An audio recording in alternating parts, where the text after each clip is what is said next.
ఆంధ్రప్రదేశ్లో petrol diesel కొరత లేదంటూ సివిల్ సప్లై కమిషనర్ కన్నబాబు స్పష్టం చేశారు. సాయంత్రం వరకు అన్ని బంకులకి సప్లై అవుతుందని చెప్పారు.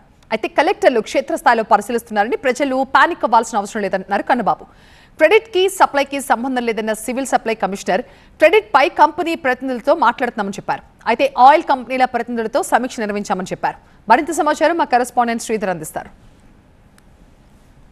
ఈ కొరత ఏర్పడడానికి కారణాలు మనకు వివరించేందుకు సివిల్ సప్లై కమిషనర్ కన్నబాబు ఉన్నారు. ఒకసారి మాట్లాడే ప్రయత్నం చేద్దాం సార్. అసలు ముఖ్యంగా ఈ కొరత ఏర్పడడానికి ప్రధాన కారణం ఏమిటి సార్?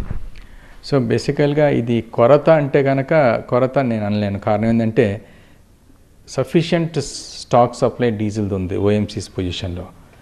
బట్ ఏంటంటే కొన్ని ఈ పాలసీ డెసిషన్స్ వారు తీసుకుని మామూలుగా ఎలాగైతే ఇండెంట్ ప్రకారం సప్లై చేయాలో ఆ రకంగా సప్లై చేయకపోవడం వలన వచ్చినటువంటి ఇబ్బందికరమైన పరిస్థితి.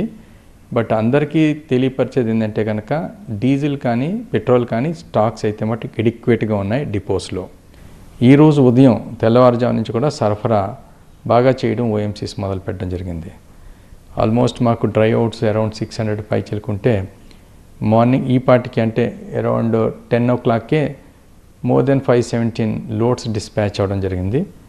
సో బై ఆఫ్టర్నూన్ 2-3కి సిచ్యువేషన్ పూర్తిగా కంట్రోల్లోకి వస్తుందని తెలియపరచుకోవడం జరుగుతుంది. అందరికీ విజ్ఞప్తి చేసేది ఏంటంటే ఇది కొరత ఏదో ఉందనే ఉద్దేశంతో ప్యానిక్ బయింగ్కి వెళ్తే కనుక సిచ్యువేషన్ అగ్రివేట్ అవుతుంది, ఇంకా ఇది అదుపులో తీసుకురావడానికి పరిస్థితి వస్తుంది. కాబట్టి దయచేసి అందరినీ రిక్వెస్ట్ చేసేది ఏంటంటే ఇది ప్యానిక్ బయింగ్కి వెళ్లకుండా మామూలుగా నార్మల్గా మీరు ఏ రకంగా వినియోగంలోకి వాడుకుంటారో అదే రకంగా మీరు పెట్రోల్ కానీ డీజిల్ కానీ పంప్ చేయించుకోవాల్సిందిగా అందరికీ కూడా విజ్ఞప్తి చేయడం జరుగుతుంది. మరీ ముఖ్యంగా అగ్రి ఆపరేషన్స్ అంటే ఇప్పుడు పంట కోతలు ఎక్కువగా ఉన్నాయి, వరి కోతలు ఎక్కువగా ఉన్నాయి.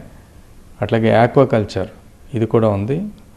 ఎట్టి పరిస్థితుల్లోని కూడా ఈ అగ్రి ఆక్వా ఫార్మింగ్కి సంబంధించినటువంటి ఆపరేషన్స్ కావాల్సినటువంటి డీజిల్ కొరత లేకుండా చూడమని ఇన్స్ట్రక్షన్స్ ఇవ్వడం జరిగింది. నిన్న సండే కారణంగా సరఫరా కాలేదు డీజిల్ కానీ పెట్రోల్ కానీ. ఈరోజు సాయంత్రం కల్లా కూడా పరిస్థితి మాత్రం కొంత క్లారిటీ వచ్చే అవకాశం ఉంది. అదేవిధంగా అన్ని జిల్లాల కలెక్టర్లు కూడా మానిటరింగ్ చేస్తున్నారు. ఎక్కడ కూడా ఎలాంటి ఇబ్బంది ఉండదు, ప్రజలు ఎవరు కూడా పానిక్ గురి కావాల్సిన అవసరం లేదని మాత్రం కమిషనర్ అంటారు. వీడియో జర్నలిస్ట్ శ్రీరామ్తో శ్రీధర్, TV9 విజయవాడ నుంచి.